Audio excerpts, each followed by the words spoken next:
Let me show you how much the United States spends on its military. Okay, this is a crazy number. Can we all agree? Let's move on. Over here you've got Russia, China, India, and other big military powers. And yet, if you combine them all into one, the US Kinda crazy. You put China, Japan, France, Ukraine, Germany, UK, Saudi Arabia, India, Russia. You know what? Put Spain also there. You want to put Portugal? Let's do it. They don't beat America when it comes to military power. I think America can beat all of them alone. Real talk. Today I'll be reacting to why the US spends so much on its military. My friends, this will be a crazy video. But before I go into that, let me ask you for one thing. If you can leave a like, thank you so much. It's the best way to show support. Now, if you can subscribe, well, in that case, forget about it. You make my day. Have that in consideration. Link for the original video in my description and... Oh boy. Let me show you how much the United States spends on its military. Okay, this is a crazy number. Can we all agree? Let's move on. Over here you've got Russia, China, India, and other big military powers. And yet, if you combine them all into one, the US... Sorry, I saw this the other day. Actually, I did a reaction where this ended up appearing very recently. And it's kinda crazy. You put China, Japan, France, Ukraine, Germany, UK, Saudi Arabia, India, Russia. You know what? Put Spain also there. You want to put Portugal? Let's do it. They don't beat America when it comes to military power, or at least... But I feel like also when it comes to military power, in this case is when it comes to spending on the military, but I think America can beat all of them alone. Real talk. US still spends more than the next 10 countries combined. Yeah. But I'm That's interested insane. in what happens inside of this circle. Like, what are we spending our money on? That's easy. Great jets, great bombs, great aircraft carriers, the best troops in the world. For me, this is kind of easy. Look, my friends, now I have to have some real talk with all of you guys. When I react to this type of videos, a lot of you guys tend to love, and I get a lot of flags in the comments, USA, USA #1, and I find that so amazing.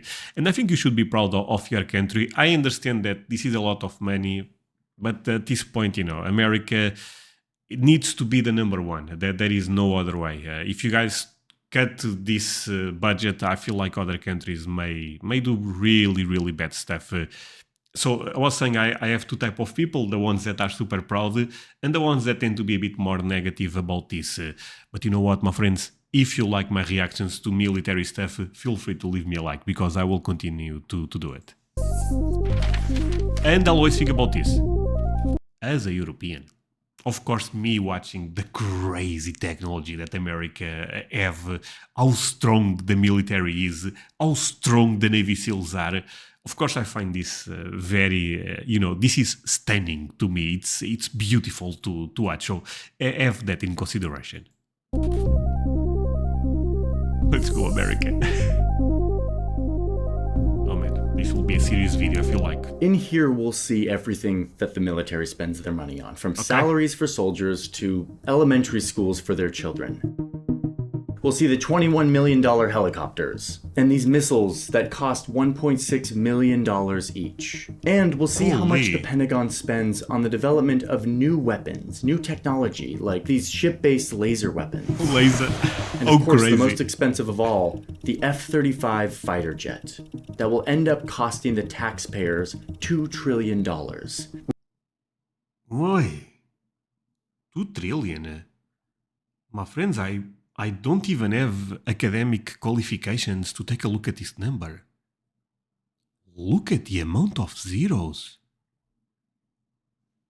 Holy sweet potato, this is insane actually. But the F-35, I believe, is an amazing jet. We even made a little model of this guy. And like the real thing, the model is continually breaking down. Oh, okay, here we go. Wait, what? Yeah.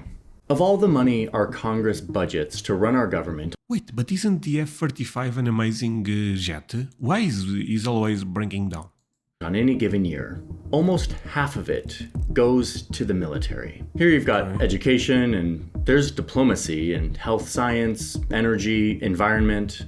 We've been deep in the spreadsheets and the data. Luckily, all of this stuff is pretty public and open to scrutiny, with the goal of visualizing all of this, trying to understand where the money goes, to understand why the US spends so much more than any other country on its military.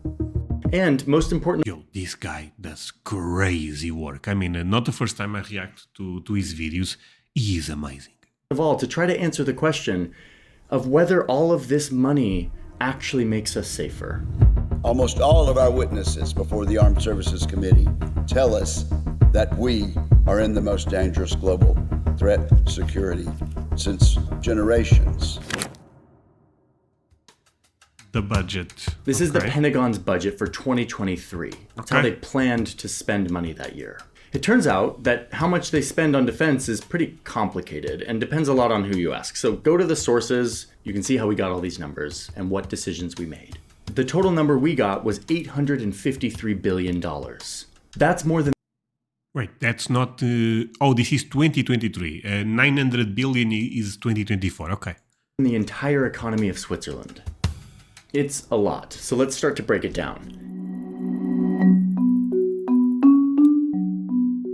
Close to half of all of this money goes to the vague-sounding category of operations and maintenance. This is 350. Well, I mean, maintenance. I was about to say this to be honest with you, that maintenance is probably where a lot of money goes because you have a lot of supply. Let's say $52 billion that we spend just on O&M. That's like larger than the entire economy of Portugal. Like just no, wait. Okay, my friend. So the first time someone mentions Portugal is actually to roast us? Just on O&M. That's like larger than the entire economy of Portugal. Like just to create the report, to get all these numbers assembled in one place, cost the DoD $269,000. But also, credit to the Pentagon and the US government for giving us all of this very clear data that we can shine a light on and scrutinize. A lot of... Sorry, but there is a comment thing. I got a comment the other day that I cannot stop thinking about. Someone sent me a DM. I also saw this in the comment section saying that André, Mississippi makes more money than Portugal. And I was like, why you are telling me that? But then people told me that Mississippi is the state that makes the list, and I thought, I get what the guy was doing here. Countries aren't this transparent. So anyway, operations and maintenance. This is like all the costs required to keep the Department of Defense, one of the largest organizations in the world, running. It's a lot of not very sexy stuff like transportation, fuel, maintenance of equipment, administrative costs, training expenses. It includes $39 billion just for the doctors and health services for active duty personnel. Fair. And it also covers the stuff that you don't really think about when you think of military spending, like environmental cleanup in areas that the military has left unexploded bombs or spilled chemicals in the local environment. It also includes disaster relief and humanitarian money, which is something the military does as well. Here's nearly $1 billion dedicated to anti-drug activities. And here's $10 million for security at international sporting competitions. This huge category also captures the cost to run every one of the US's approximately 1,250 military bases, including the approximately 800 bases that... This video of him is also crazy. Look at all the military bases across the world that are not in the United States, that are in other countries, which, by the way, are quite expensive to run because the US military has basically created a slice of America in these other countries. You've got Pizza Hut and McDonald's and Subway and grocery stores with products flown from the United States to make military personnel serving abroad feel like they're right at home. But that's nice of the government, right? I mean, this makes sense. They are away of their family, at least give them some type of feeling of home, I think this is nice. Okay, but let's just pause right here on this map because this is a good moment to recognize that the United States military is not a normal army. It is not a normal military. It's the best one. Most militaries are tasked with protecting their country, securing their borders. But the US military is so much more than that. It sprawls out throughout the entire globe, giving the US control over every corner of the planet, allowing the US to be the global policeman, where it enforces the rules and norms of the system that it created and from which it benefits immensely. So, one quick answer to this big question of why the United States spends so much more on its military is actually pretty simple, because this is the cost of being the global hegemon, the one who gets. See, I agree with him on this. Basically, America is the police of the world. I know some people may not like this, but it's the reality. I mean, it is what it is. So, I'm not sure if he's going to talk about this or not, maybe. But not the first time I see videos about this, how much the US spends, and I know it's a lot, let's be real, but I would also love to know how much the US makes with the military, because sometimes this type of videos, not this one in particular, but a lot of videos tend to give you the idea that this is all negative. But you guys sell weapons to Europe. I know that at least, But I assume you guys sell weapons to all the continents, right? So there is a lot of money also entering. I wish we knew the number, because for me, you have to put how much you spend versus how much you get to have a better idea, It's to enforce the rules and maintain control over the globe. Okay, but let's keep going on our budget. That's the point of the video. Okay. The next big category here is people, military personnel, $172 billion.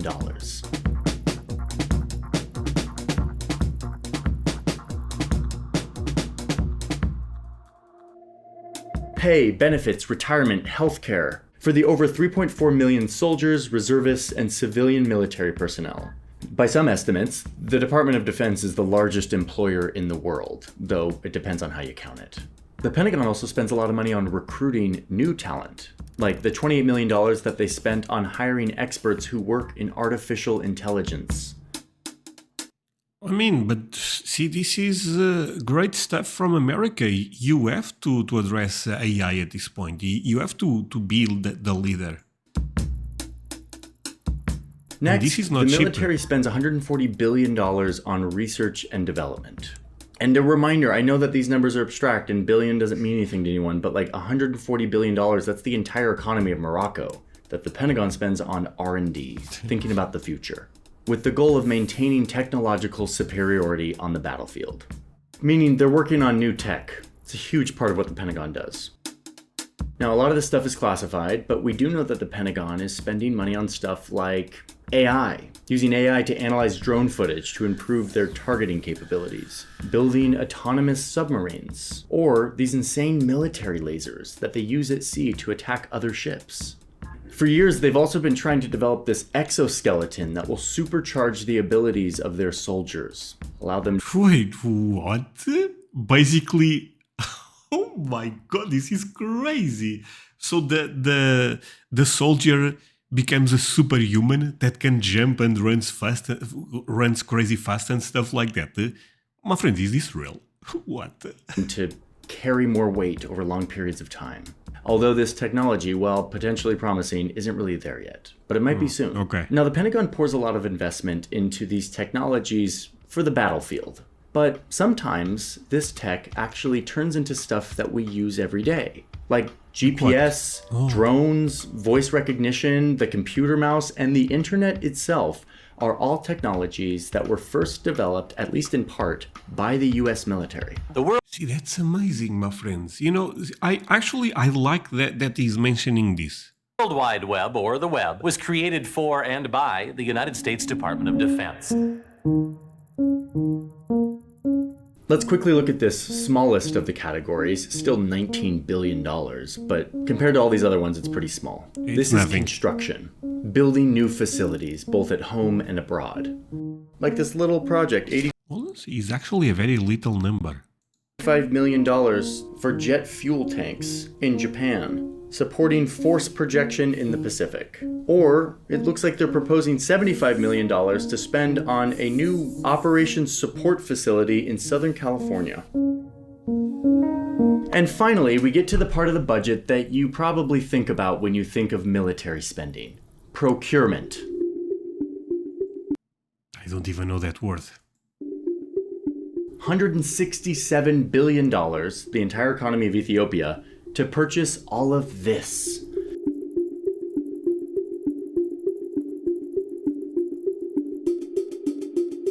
Okay, I've always known that military stuff is expensive, but now I really know it. Let's look at some of this stuff.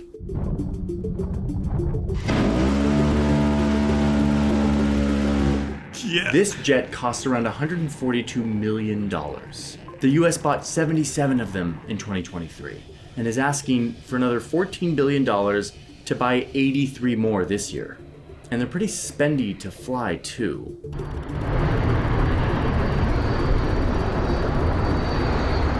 Look at these 4 cruise missiles parachuting out of a plane. Okay. Each one of these missiles costs $1.6 million. Oh, and the American That's insane, actually. taxpayer bought 600 of them last year. This vehicle costs $372,000. It's used to move troops around the battlefield. Oh, but he's a beast. Take a look at that.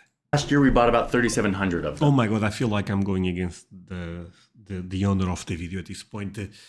Okay, sorry. Yeah, this is a lot of money. I should be a bit more negative, I guess. But man, this is crazy stuff.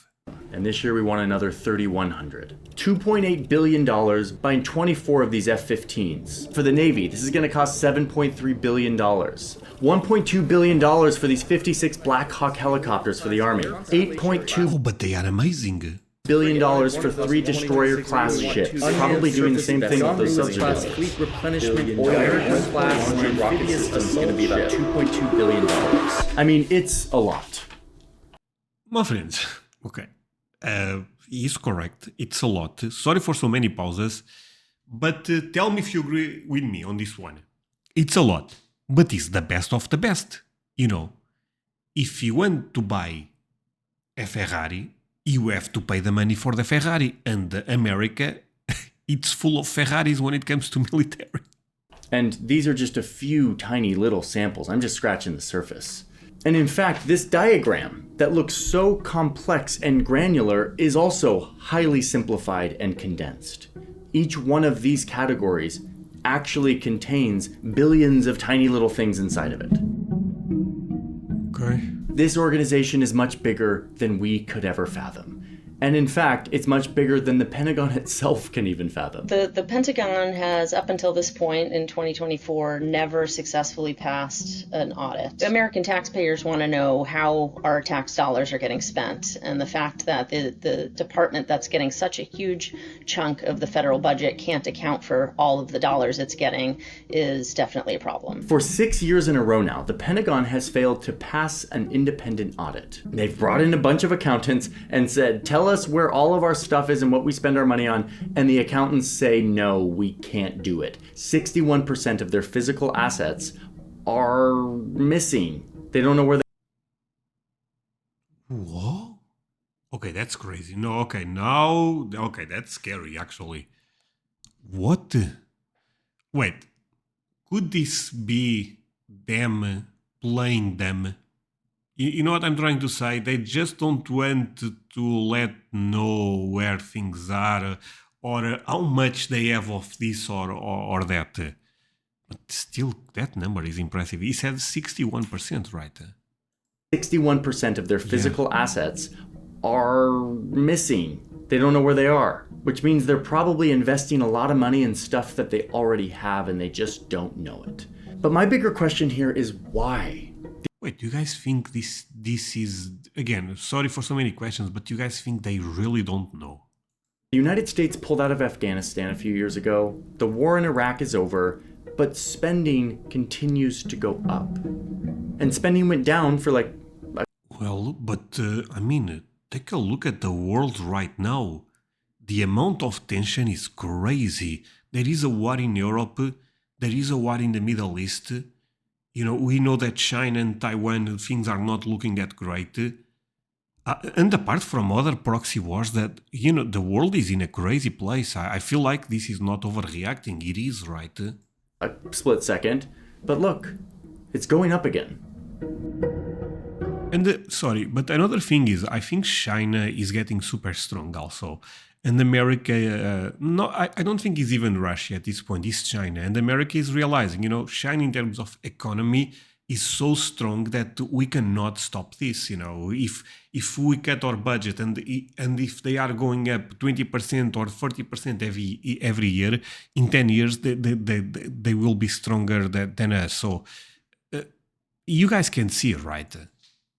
Okay, well, first off, remember what we talked about earlier. The US is not a normal country with a regular military. The US is the global hegemon, who uses its military to assert control and order over every corner of the globe. But there's another reason why this budget is so high. And this reason is much more infuriating to me. Okay. What are the contractors? Oh, here I feel like, this could be a bit crazy. Boeing, I'm aware of those names. Boeing, Lockheed Martin. Okay. Little graph here doesn't reveal is that most of this money is going to private corporations who get 466 billion of these dollars, about 54%. And once again, the US government tells us exactly which corporations they give all this money to. We pulled the last 19 years worth of data on these private contractors. At the top of this list, you start to see the same names over and over. Raytheon, General Dynamics, Boeing, Northrop Grumman, Lockheed Martin. These are the names at the top of these lists, year after year. There used to be a lot of different defense contractors, but over the last 3 decades, they got gobbled up by these big 5. So Lockheed Martin, Boeing, Raytheon, Northrop Grumman, General Dynamic, okay. Transitioning, from the words of the Pentagon, from 51 to 5 aerospace and defense prime contractors. As a result, the DoD is increasingly reliant on a small number of contractors for critical defense capabilities, i.e. we've got kind of a monopoly issue on our hands. These 5 contractors own the space, and the Pentagon can't really go elsewhere if they need an F-35. There's only one shop in town that makes it. For this reason, the prices can get pretty out of control. Like the Pentagon used to pay $25,000 for this Stinger missile, and now they pay nearly $500,000 for the same missile. Wait, why don't the government buy those companies? The price went up more than 6, or at least the 2 major ones, 16 times in just a couple decades. It's a little more than inflation. There's a history of defense contractors overcharging the U.S. government. They can overcharge. If they're the only company producing a certain widget, then there's no competition. And that's one of the problems with monopoly, is if there's not competition, it's easy to overcharge the buyer. In addition, the Inspector General of the Department of Defense has found routinely that there's overcharging through corruption and waste and fraud. And there have been lawsuits, for example, KBR is a contractor that's been used overseas, and they were found to overcharge in dining halls by 30 to 40%. It's also why a Pentagon inspector realized that the Pentagon was paying Boeing, yes, that Boeing, $3,357 for one ball bearing, a small little piece that the Pentagon could actually get for $15 in their own warehouse. $15.42 to be precise. When the Pentagon does get around to investigating these contractors, they sometimes find that they're taking huge profits, like 40 to 50% profit margins, giving them hundreds and millions of dollars above what they should be making in any kind of typical business environment. And what do they do with all these profits? Well, they pay their executives very well. But this list also tells us what they do.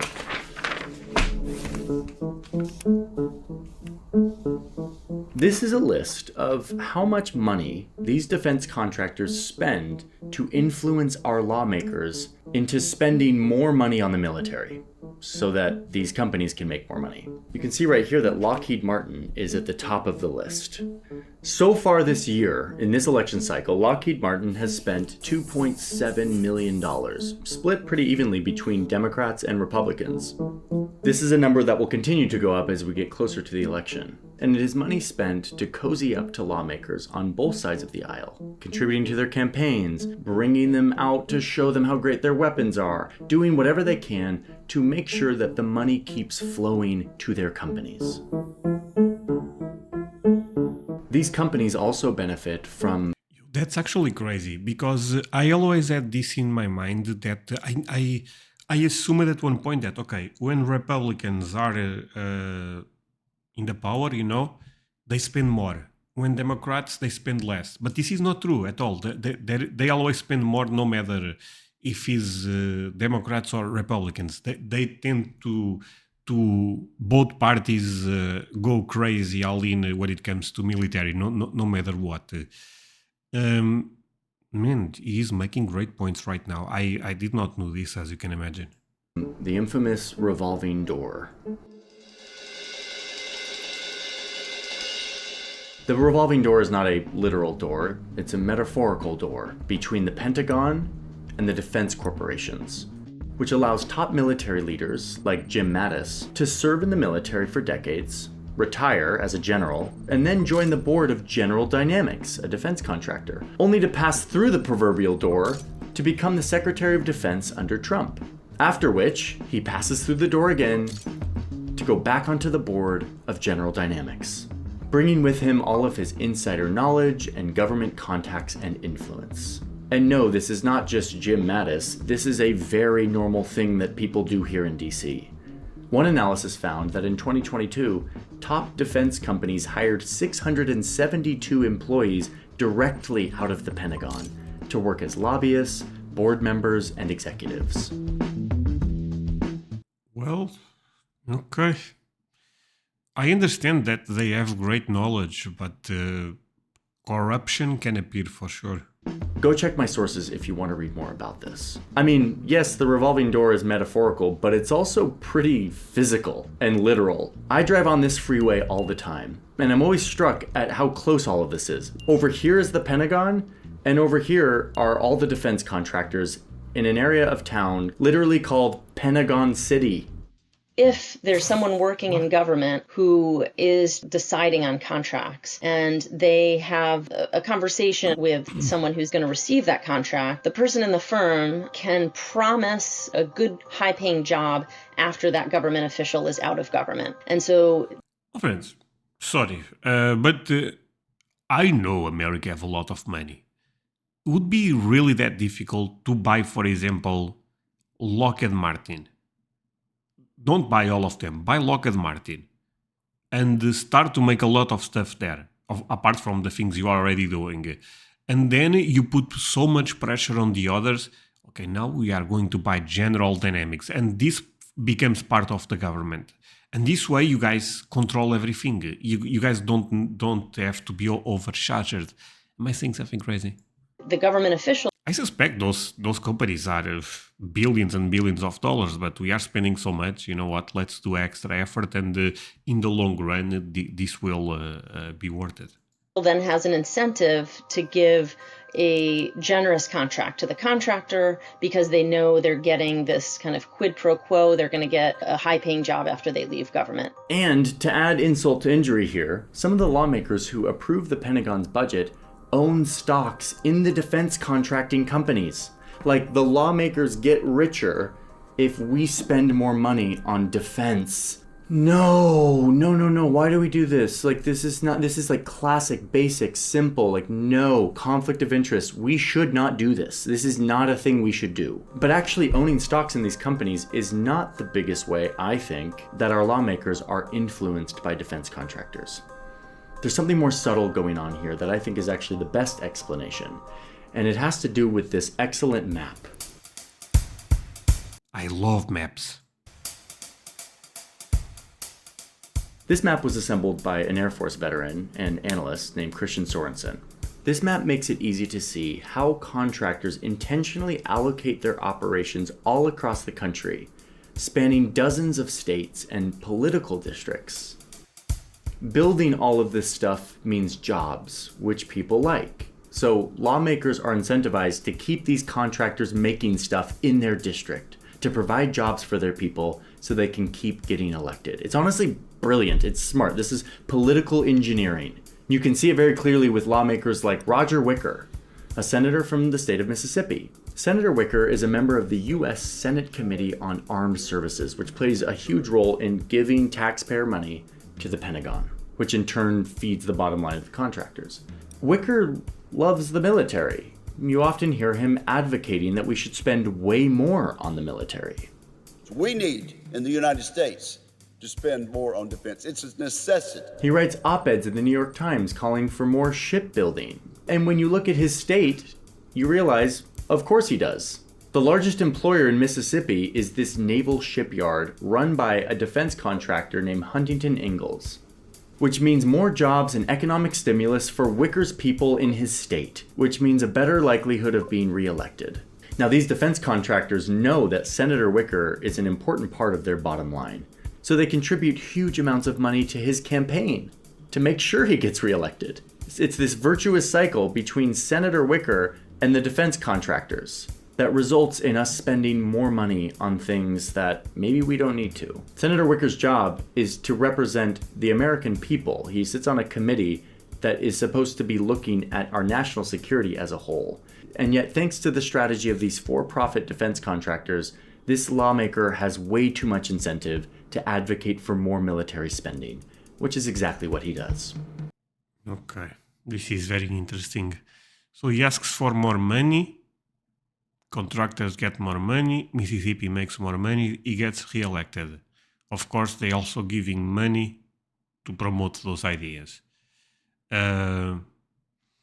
Well, okay, I believe this, but of course, if more money enters the Mississippi, people in Mississippi is going to like him. This also makes sense, right? So even if they didn't give the money, I feel like he probably would still be popular.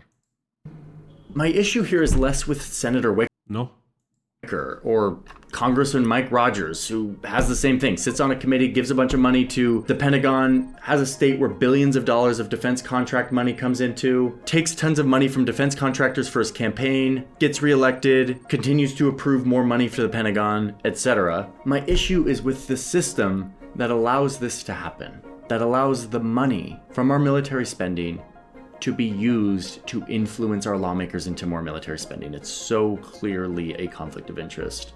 So it's basically a vicious cycle. But America is very good at checks and balances, right? Wow, this is surprising. And it is this system that has created an environment where there is very little political pushback to the endless ratcheting up of our military budget. No congressperson wants to be the person who loses jobs in their district. Nobody wants to be the one known as shutting down a plant and people becoming unemployed. And so Lockheed can say, we have to have increased funding of this contract or you will lose jobs. And so that idea that jobs are essential, the Department of Defense spending is essential, really gives the contractor political power. You know what? This noise is actually a F-16 passing by my house. I'm not joking.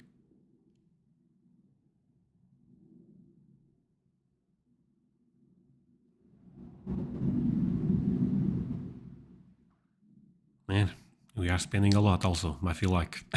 No, but for real, it is. I live close to a military base. Let me make one point clear, which is that this isn't all corporate lobbying that contributes. Oh my god, it's still going. I'm gonna put this a bit higher.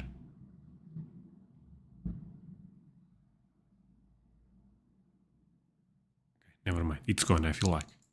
To the US spending so much on the military. That would be too lazy of an explanation. We live in a world where there's a well-documented paradox that explains that strong militaries are actually the key ingredient to avoiding conflict, in deterring an enemy from attacking, keeping...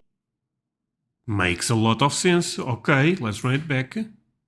To avoiding conflict, in deterring an enemy from attacking, keeping a balance between big militaries so that no one attacks. Maybe someday we won't need militaries even close to the size that we have today. But it appears that in today's world we still do need big militaries with credible threats to avoid the age-old human curse of war. And yet on the other side of that paradox is the fact that if you grow your military, you force your adversary to do the same, to keep pace with you.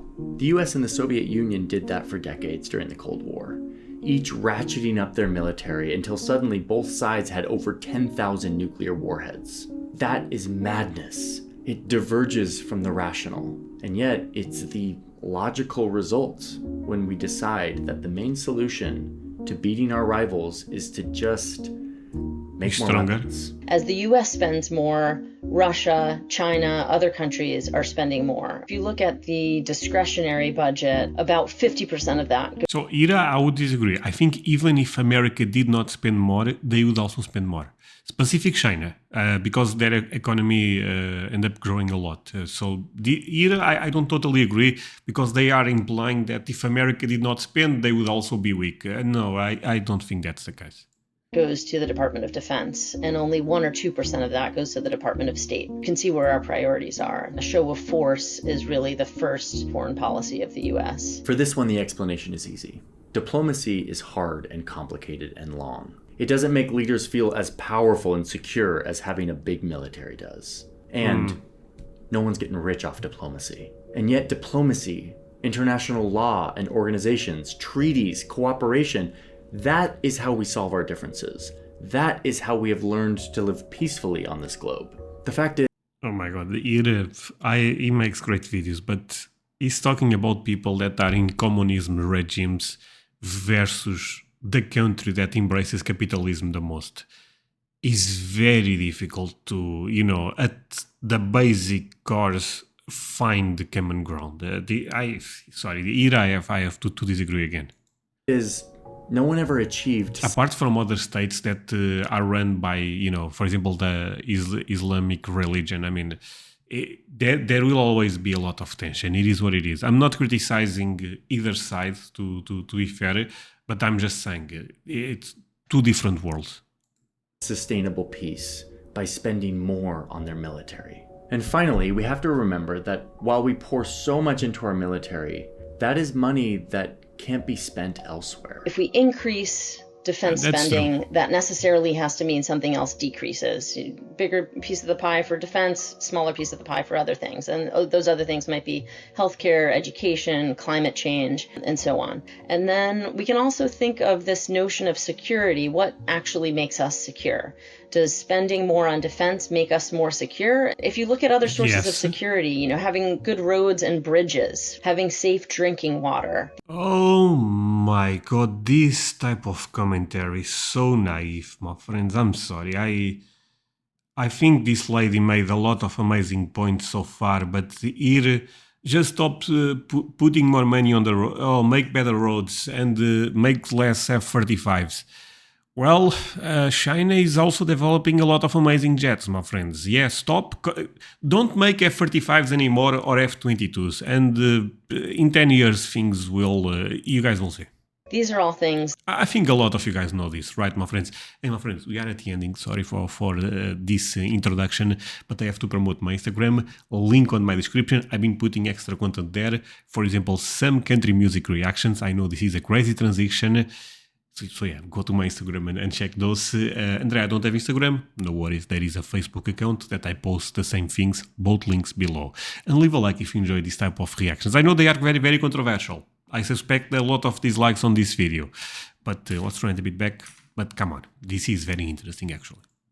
Does spending more on defense make us more secure? If you look at other sources of security, having good roads and bridges, having safe drinking water, these are all things that Americans need investment in to be safe, to be healthy. So we're economically secure. People have jobs that they can go to, funding for college. Those are all sources of security as well. So it's not just military security we need to think of when we think of the federal budget. I deeply... Okay. that could be a fair point, but let me say one thing. So right now there is a war in Europe between Ukraine and Russia, and Europe end up relying a lot on America, as you guys know. I mean, I believe even Trump said that if he wins, he may leave NATO, but I think that's a bit off. He's just saying that, but I don't think that will happen. But Europe right now is basically in panic mode because they end up not spending a lot on military, and they forgot that Russia did not stop. And if America actually did that, leaving NATO, this will be crazy for us, because guess what? Russian Putin does not care. Yeah, we are going to conquer the entire Europe, or at least a lot of countries. And if you think that's naive, that's being negative. It's not. We have America that helps us. Otherwise, things will get really, really tricky fast. We respect the men and women. And guess what? A lot of countries are spending more on the military right now. Shocking, right? Because they need. Who work and serve the country in the military. But I think that our laws and norms around how much... Sorry, let me say one thing. Germany, great roads, great hospitals. Putin may get them, if they don't spend more. When we think of the federal budget, I deeply respect the men and women who work and serve the country in the military. But I think that our laws and norms around how much money we give to the military prevents us from assessing this situation clearly. The system we have incentivizes the wrong priorities. Priorities that have a lot more to do with profit margins of companies and the electability of lawmakers. All of... See, he makes much better points than her. Because, for example, the contractors being a bit shady, America have to deal with those. I mean, don't scam us, what the hell? You are scamming your own government? No chance at all. And probably you guys can enforce some type of laws on them, but it's still unnecessary. This setting us on a path of infinite escalation that risks ending in disaster. Hey, thanks for watching, everyone. If you haven't checked out Search Party, our other channel run by Sam Ellis, it is Geopolitics and Sports. It's a really great channel. You should go check it out. All of our music we make here in-house with our composer, Tom Fox. That is all published over on our music channel called Chromatic. It's also on Spotify, so head over there, link in the description. Subscribe to the channel if you haven't already, and check out our sources. We put a lot of work into fact-checking and documenting those sources so that you can further read on any of the assertions that we made in this video. Thanks for being here. See you in the next one. My friends, show him all the support. I know a lot of you guys will disagree a couple of his points and even more her points, but I thought it was a great video overall. I mean, not surprising, this channel always provides such amazing content. But yeah, thank you so much for watching this with me. Really means a lot. You guys end up staying until the end. See you guys in the next one. Bye, my friends.